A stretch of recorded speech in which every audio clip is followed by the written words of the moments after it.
You're watching Pyro Media Network.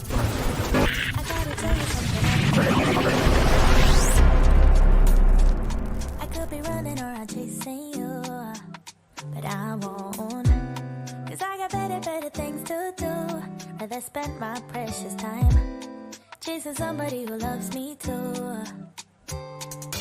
If I got $1 for every time you slam the door, I would be the richest girl alive, life. If you hadn't run away every time I asked you stay, you would sleep right next to me tonight.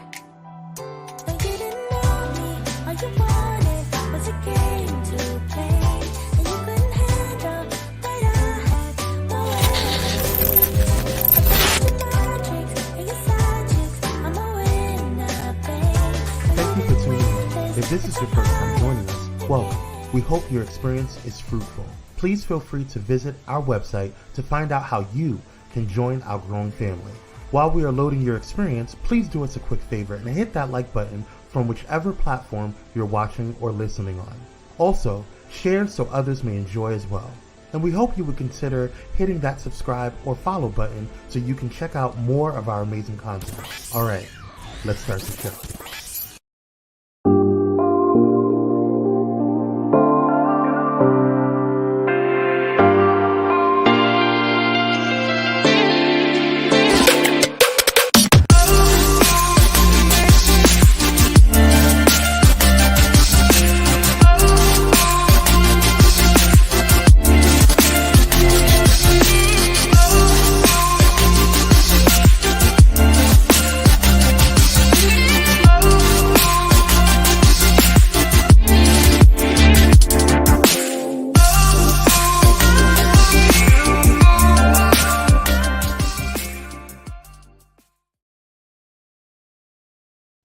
Hey everybody. Now I wish I could say happy Friday Junior and be all cheerful and everything, but I gotta be real right quick with y'all before I get into the topic of today's episode. I fell last week. It's almost been a week. And I'm Miss Independent, walking around the house doing what I gotta do. And I was working on something, and I probably should have been sitting on the ground close to what I was working on, but I was standing over it and I lost my balance and I fell and I rolled on my little ankle. And by the time I got to the ER, they did the x-rays. They said, yeah, it's broke, boo. It's broke in 2 places, ma'am. So I am over here currently navigating healthcare. And, one thing I'll say, again, I don't want to get too deep into this, but I will say this. Every so often I get reminded of how crappy our healthcare system is in the United States. And I'm going to give you one example and then I'm going to let it go because I'm sure I'll have a full episode of what done happened to me at a later date. But let me just say this. I went to the ER. They actually forgot about me at the ER. I sat there for longer than I should have. But long story short, they sent me home and said, listen, you need to follow up with the doctor for, orthopedist, right? Make an appointment and go. So I called the orthopedist. Hey, she was like, what kind of insurance you got? I said, oh, I got an HMO. Yeah, you got to go see your primary care physician for authorization. And I'm like, I know this doctor ain't finna make me come up there and my ankle is broke. Yes, I have to figure out how to get out my house and go to the doctor to get authorization. I still haven't seen the orthopedist. It's almost a week. And my doctor was concerned. He said, because your foot is going to start to heal and it's going to heal wrong. What's going on?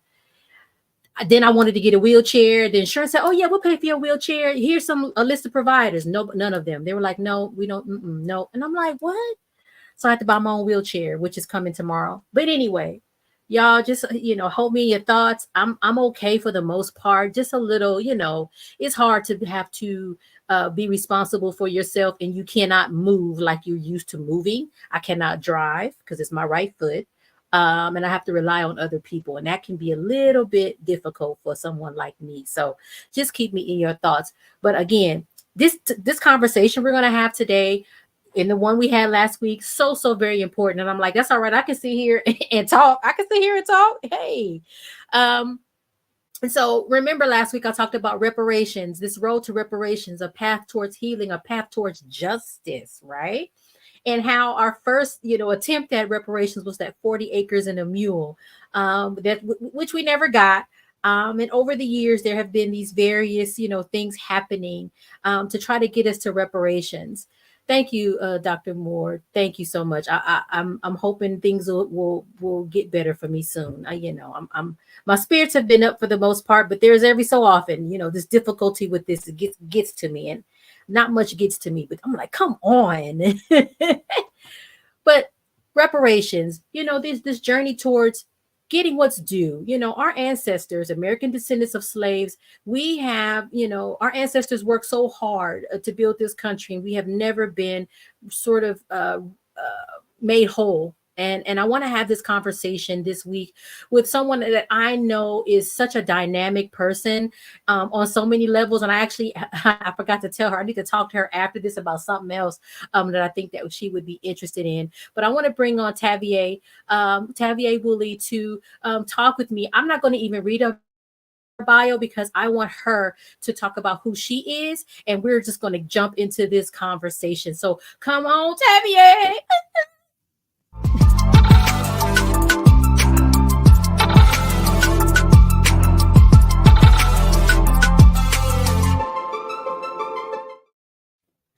Hey, ma'am, how are you doing today? I am so good, and I hope you can hear my excitement to be having this conversation with you. And I know it is not the ideal situation, but I appreciate your resiliency and pushing through to at least have this conversation. And as I like to say, to make the pivot. So thank you for having me here. And thank you. You were actually one of the very first people that were like, what you need? And we've only met once. And you were like, what you need? And I'm like, I don't even know. And I think that's the thing about people like me. And I'm sure you're the same way, very much self-sufficient. You're like, I don't even know what I need. I don't know. I don't know. Right. And you were like, well, I'm gonna send you something and you figure it out. And I appreciate that because again, you were one of the first. And a lot of people have shown up for me, phone calls, what's going on? What's happening? And I'm like, I don't know. I'm so glad you're saying that because you did share that, you are a very self-sufficient person, and it's hard for people like you and I to get to take the help. So I'm so happy to hear that you are accepting all the love and graciousness that people just want to ensure you are doing good. Yeah, thank you. Thank you so much. I usually read bios. I don't want to read your bio. I want you to tell the world who you are. Okay, well, look, I can talk about myself. I don't even worry about that. I got that. So my name is Tavia Wooley. I think some of the things most people would like to know or usually want to know. I am a mom. I'm a wife. I have 5 children. I homeschool the 3 youngest one. The oldest is 22. The youngest is 8 years old. I've been in the nonprofit social services work for over 22 years, actually. I feel like an OG in a game. I've worked as a DCFS social worker, LA County probation officer. I worked in drug and alcohol, homeless services. Like I worked everywhere and done all the things. At this phase of my life, I am now an executive director of a nonprofit that I founded that focuses on systems change. Because after 20 years of working in all the systems, I realized the solution really requires a different approach. And so when I assessed in the region that I live in the Antelope Valley, Lancaster, for those who might not know specifically the Antelope Valley, I realized we had a huge gap. We didn't have organizations that focused on the systems change. They were more service providers, which we need, but we also needed people that were going to focus on addressing the root cause and developing solutions that really centered Black folks. And so here I am today. I spent the last, I would say, 4 years really drilling down on social justice, health equity, and ensuring that in my region, our voice is really heard at all the collective tables throughout the state, as well as the county. Yes. See, that's how I know, when I meet my kinfolk, I'm like, listen, first of all, I also am 20 years in my field. And the same with you, like, wait, I think for me, and I won't spend too much time because then we won't get to what we supposed to be talking about. But what I'll say is, as working through, and yes, an OG, like being in this system and these structures, like, oh, I'm going to come in. I'm passionate. I want to make a difference. I want to help my people. I want to do X, Y, Z. And then you realize, but wait, the system is the thing is broken. That's the thing that's not working well. Like Yeah. we can be as passionate as we want to be and know the real deal and the truth. But at the end of the day, if the system is not going to operate in the way that's going to liberate us, and honestly, here's my take. It's not designed to do that. Right. We gonna be still spinning our wheels 20 years from now, 30 years from now, 50 years from now, doing the same thing and wondering why nothing has changed. So I feel like we could probably just for real have a whole conversation on that. And we probably need to the podcast, because I think that is something that for Black folk that work in those types of systems and structures, we get stuck because we're like, what's Yeah. wrong with these people? There ain't Yep. nothing wrong with them. If you really think about it, the system is working as it was intended, right? So it just wasn't meant for us. But I think this actually melds well with this conversation around reparations. But Juneteenth is coming. You got any Yeah. plans? Okay, so Juneteenth, I think we are, my family, we're probably going to do a quiet celebration, meaning we're not going to like some community cookout or anything like that. But we recently relocated back into the home I was raised in. And so we're probably going to christen the home with our own family barbecue. And since my younger children, we homeschool them, this is look, this is going to be one of the educational lesson plans. Right. And so we're just going to take that opportunity to christen our new old home, and then talk about, the work that is still needed around our freedom and our liberations. And since my children go to work with me every day, because I homeschool them, they get to see mommy's effort, mommy's intervention, mommy's work in the community. I think though, but as we're talking about Juneteenth, I think I missed the mark of giving them the context and the background, like why mommy is doing all these things. Like they know this is what we do, and we are to be leaders and advocates and show up and speak up on behalf of those who can't, or to clear space so those people can speak up. But I think this year I'm going to use that opportunity to really just give them age appropriate context, so that they can really understand on a deeper level the urgency to continue the work that we're doing. Beautiful. And so what do you think you'll teach them? And after you tell that question, after you answer that, we'll probably go to commercial and then jump into reparations. But I hear your point. I think it's important that a lot of our kids don't know. They know something, or they understand something to some extent, because like you said, they see you do what you do and may not understand the connection, right? So what do you think you'll make sure that they understand this Juneteenth? Okay, so I'm gonna be fully like vulnerable and transparent. So y'all don't come for me. I'm a work in progress. But again, my children have never gone to a public school. They have been homeschooled, and we homeschool them in a way that's nurturing and supportive of them. So what that means though, like it's a wonderful experience. But what that also means is that my children are not exposed to some of the things that our children who attend public schools are often exposed to: the microaggressions, the comments, the different treatment. And so recently, maybe like 2 months ago, I was listening to an audiobook in the car with the kids. And the audiobook was referring to how people didn't like Black people. And I'm just listening because, this is my history that I know. And after I got out the car, my son was like, Mommy, so there's people that don't like Black people? And it kind of caught me off guard. I was like, oh, man, because we live intentionally and we create a certain environment for our children, I quickly saw the gap in which I won't say I failed at, but it was like, oh, they're so fortunate enough to know and be in an environment that only caters to their wonderfulness, their greatness, that they really don't know there's a whole world out there that isn't as loving and kind as the environment we have created for them. And so part of our, what I will be teaching is, again, age appropriate history, because what I don't want to create is doom and gloom for my children, but I do want to educate them on the history, but still centering how beautiful we are, our resiliency and strength throughout the history. And then also tying it back to the work that we do today in the organization I lead, so that they can make the connections, but then also continue to reinforce that they are still powerful, they are still wonderful. And while there are many people that don't like you, there's a greater number of people who resonate with you, who will look to your strength and power because of our ancestors.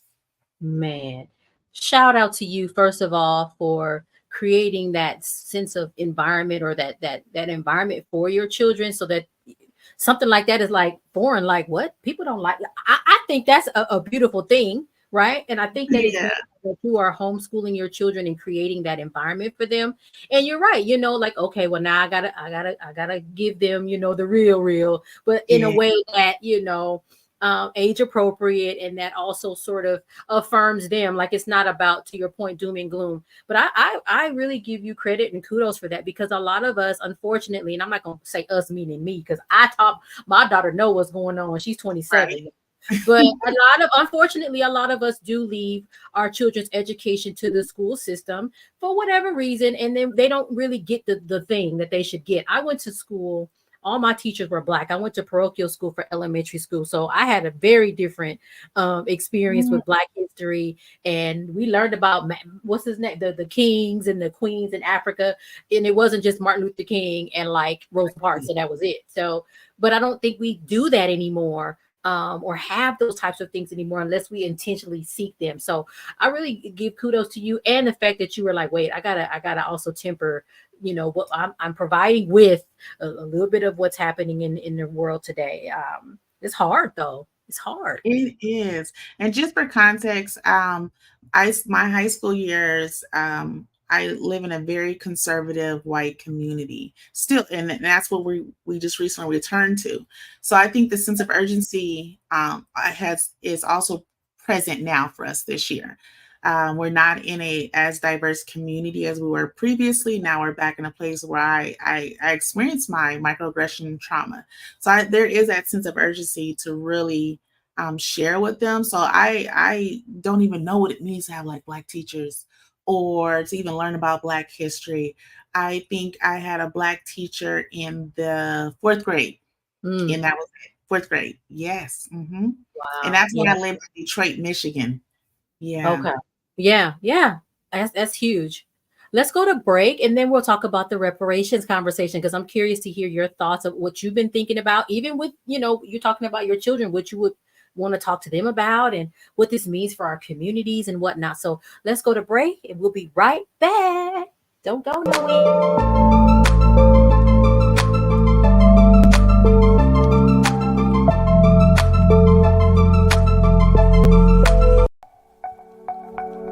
Are you ready for enlightening conversations that transcend boundaries? Get ready for Conversations with Clergy, brought to you by the HIV Vaccine Trials Network. In partnership with the world's largest publicly funded international collaboration, the HVTN is dedicated to evaluating vaccines to prevent HIV and COVID-19. But their impact doesn't stop there. The HVTN is at the forefront of advancing vaccinology, social and behavioral sciences, statistics, immunology, and even contributing to the research on tuberculosis and COVID-19 vaccines. By supporting Conversations with Clergy, the HVTN not only brings you thought-provoking discussions, but also contributes to the global effort to combat infectious diseases. Tune in, stay informed, and be a part of the change. Conversations with Clergy, supported by the HVTN, empowering conversations, empowering lives. Join us in this journey of knowledge, understanding, and progress. Conversations with Clergy, proudly brought to you by the HIV Vaccine Trials Network, because together we can make a difference.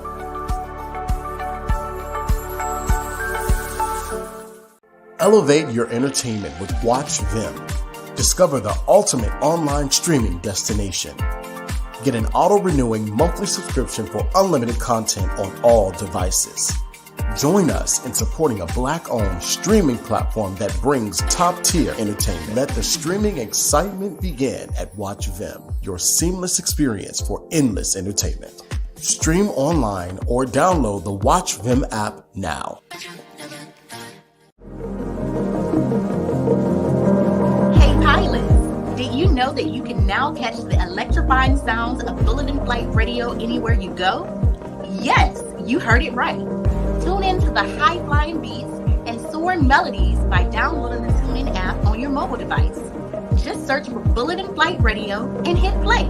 It's that easy. And if you have a smart device like Alexa or Google, just say, "Hey Google," or "Alexa, play Bullet and Flight Radio on TuneIn." Experience the rush of adrenaline wherever you are. Listen to Bullet and Flight Radio on TuneIn using your Alexa or Google devices. Soaring through the skies has never sounded this good. Don't miss out on the ultimate musical journey. Tune in now to Bullet and Flight Radio on TuneIn and let the music take you on an unforgettable ride. Get ready to elevate your listening experience. Brought to you by Bullet and Flight Radio.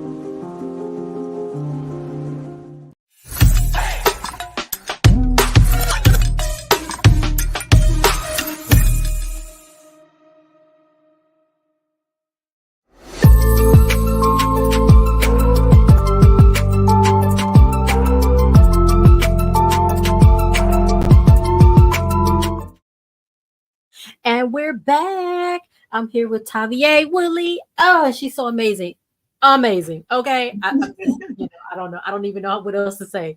And we're having this really great conversation about Juneteenth, of course, which is coming up. I'm supposed to be going to the T-Pain concert at the Hollywood Bowl. If I don't get no wheelchair, baby, I can't do nothing because the Hollywood Bowl is uphill. Just to get in, you got to walk. So listen, and one of my friends is insistent. No, we are going. I said, well, you're gonna have to push me because I mean, so we if the wheelchair comes, I will be there. I don't know how happy I'll be, but we'll see. We'll see. I'm not gonna say no, but if I get my wheelchair, we'll see what we can do. But it's a different world navigating, and you can't, stand up on your own 2 feet. So I will say that. So, last week I did a solo episode. Every month I go on by myself, which I didn't realize was hard. Some people said, I don't know how you do it. I'm like, I talk to myself all the time. So I'm like, what you talking about? Anyway, to kind of set the stage for this conversation around reparations, and I was given some background how initially our first attempt at reparations in the United States was this whole 40 acres and a mule idea, right? That we would get 40 acres, this little mule, and we could go and do our own little thing. And what I did know at the time, it was a group of ministers, Black ministers who were either formerly enslaved or free, that were trying to work together to get this whole concept put together. Of course, it didn't happen. And I think what happened was that land that they had set aside or were intending to use was given back to the Confederacy.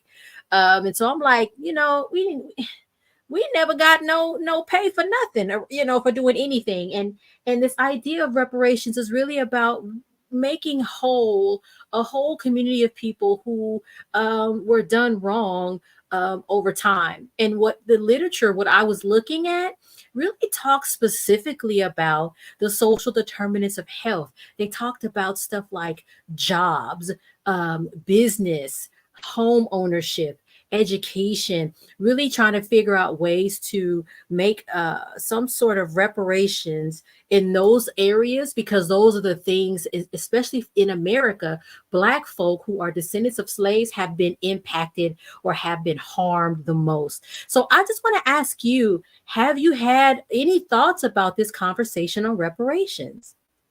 Girl, of course I done had thoughts, conversations. I've sat in some of those, the initial task force that was put together to really discover the history or identify the history in California throughout the years of how California as a state benefited from enslaved Black folks and what the long-term impacts of it. So I've been around since those discussions, and it's been very hopeful. For me, it feels hopeful.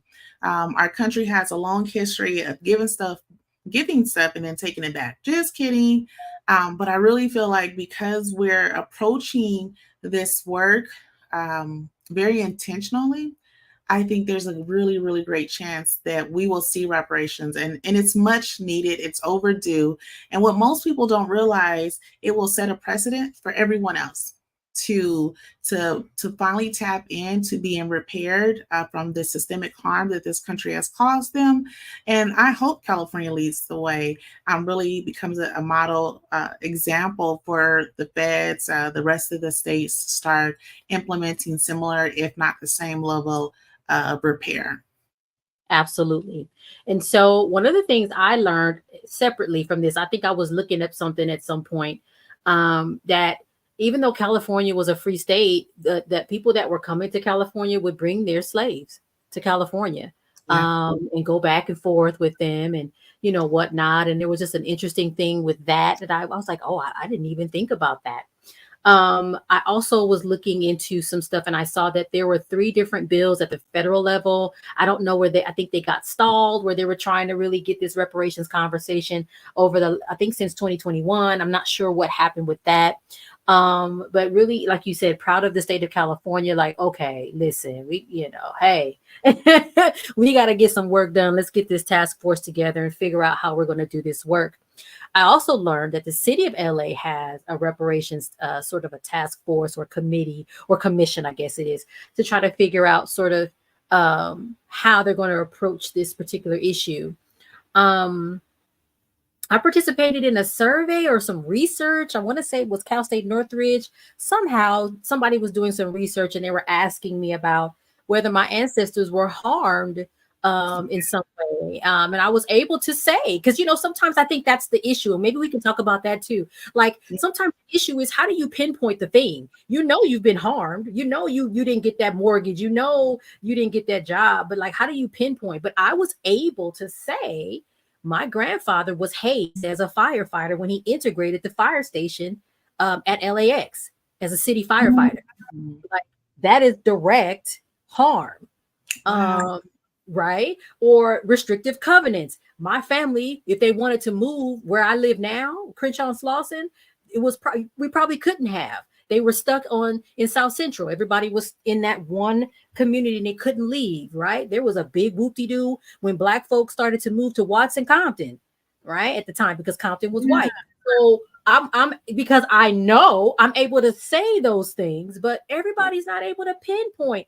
Everybody's not able to look back into their family tree and say, oh, my great grandmother's father was born enslaved in 1850, whatever year it was he was born. I have the documentation. So I think too, those are difficulties. And I don't know what you think about that. Like, how do I just always wonder what they're going to just give us all a check, or like, how do we figure these arms out? So I am definitely one of those people who cannot exactly pinpoint any of those historical reference points. I do know, like, my Wooley family, once upon a time, because I have the old black and white photos of like a Wooley gas station and repair shop, but I don't know what happened, why we lost those things. But I definitely know. So I think initially when we talked about reparations, although I was for it and was willing to do the work to support it, I really wasn't sure my family or we would benefit from it, because if it was dependent upon us being able to prove, then we're going to be in trouble, because there's nothing for me to really garner to say this is our proof of harm. But some of the recommendations in the conversation was more the long-term systemic impact it has had on the generations after. So I think there's still room to really look at how those redlining policies, the mortgages, like how any Black person who's purchased a home, you probably purchased it at a higher interest rate. You obviously need to be repaired and restored, because you're paying a premium that no one else has to pay for. So I think some of the recommendations, in addition to just like the financial compensation to repair that particular harm, is also in just looking at how these policies that were influenced to keep Black people from having access to these things that are part of the American dream. That's how we will have the ability to receive some of the financial reserves that are coming, as well as like systemic changes, such as at some point we should just have free education, free college, repair everybody's credit, or, like credit's not an issue for us, or that we are automatically guaranteed some of those benefits of a new home. Mm-hmm. I think those are good ones. And hold on, we're gonna have to have another conversation, maybe off the record, or off, separate, because you said gas station, and I'm like, my family had a gas station. I think they had 2. in South Central Los Angeles, Shell gas station, Simpkins and Gower is what it was called, and it was a gas station with a service station. So I'm like, wait a minute now, hold on. But you know what? Can I add this too? Before we ever had these reparations conversations, I went through like a few years ago, many years at this point, when the ancestry, like those sites started to pop up. So back in the day, I was able to trace back where the Wooley family line started, and I could tell you which plantation in North Carolina. Where the family got separated, and the male was moved to Alabama, because in our Wooley family, I was trying to figure out, how do we have Woolies in certain parts of the country, not in other parts? And I was able to trace it back to this particular plantation and how he started a family there, and then he was sold to Alabama, and then he started another family, because that was a thing that happened. So maybe if I dig a little bit deeper, I can start really finding the thread of what happened to the Wooley family. Wow. I was able to trace it on my mom's side all the way back to Tennessee. And so here's a funny thing, and then we'll start to wrap up. So my great grandmother's mother's name is Molly Timberlake. And I've known that for a long time. Timberlake. And I'm like, that's interesting. And so one day I said, where is Justin Timberlake from? And it said, Tennessee. I said, hold on, wait a minute now. Excuse me. And that's not like Smith or Johnson. Right. Even like your name, it's unique enough. So I'm like, is Justin Timberlake somebody's cousin, or like what's going on over here? But it's just really wild. And when they left Tennessee, they went to Oklahoma. And they were in Oklahoma during the Black Wall Street, when everything burned down. And it's just a crazy thing when we really start to like look back at our history and see the stories and the things that happened and how we literally survived all of it. It's wild. So yeah, I mean, I feel like we need to have trade stories and pictures and stuff, because I have pictures all the things. I have gas station pictures. I'll send them to you. Good. Yeah. So when I look back at that Wooley thing, and this is when Facebook was first starting to really start popping, I just dated myself saying popping. I went on Facebook and I searched for the last name Wooley, and everybody that was Black and populate and had the last name Wooley, I added as a Facebook friend. Okay. Yeah. Even if I didn't know them and I wasn't like, based on my knowledge, related to them. And so through that very act, I just make the assumption that if you're Black and your last name is Wooley, we are somehow related. Because like you said, that last name, there's no way you can have this particular last name and we're not somehow connected. So I have, connected with Wooleys throughout the United States, and we just simply call each other cousins. We've met up, we've connected.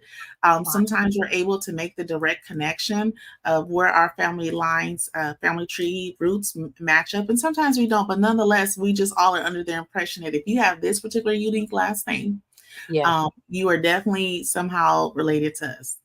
Yeah. And I'm wondering if it should even be part of the reparations conversation, helping us be reconnected to our ancestors and our families that are still here, because I'm finding people on Ancestry too, like, oh, you're a second cousin, third cousin. I'm like, who is that?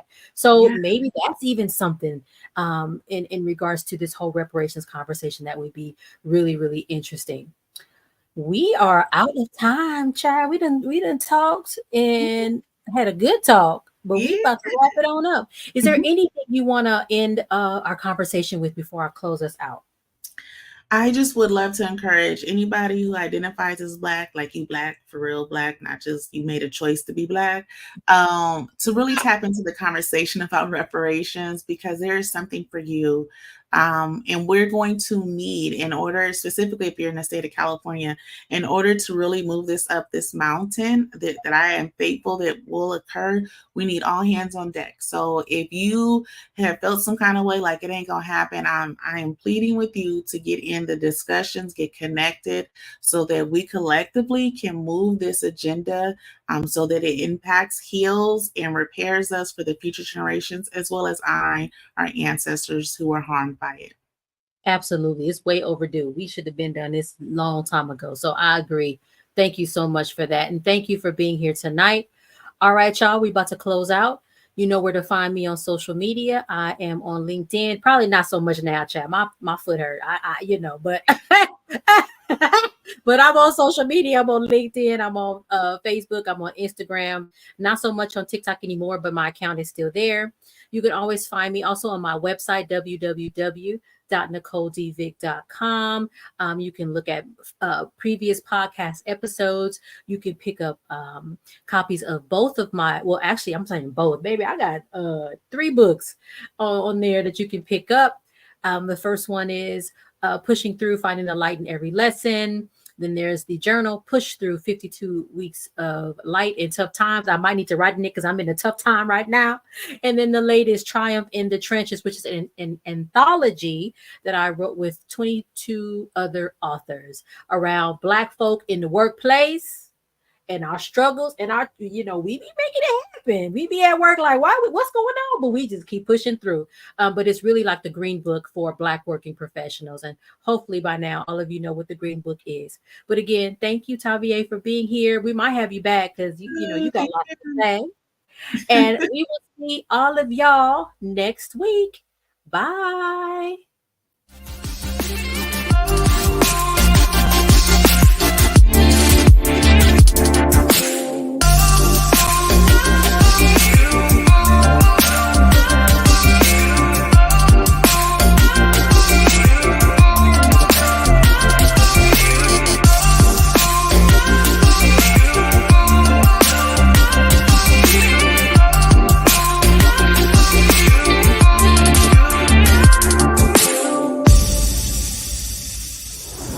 Thank you for watching Pyro Media Network. For more information, please visit pyromedianetwork.com.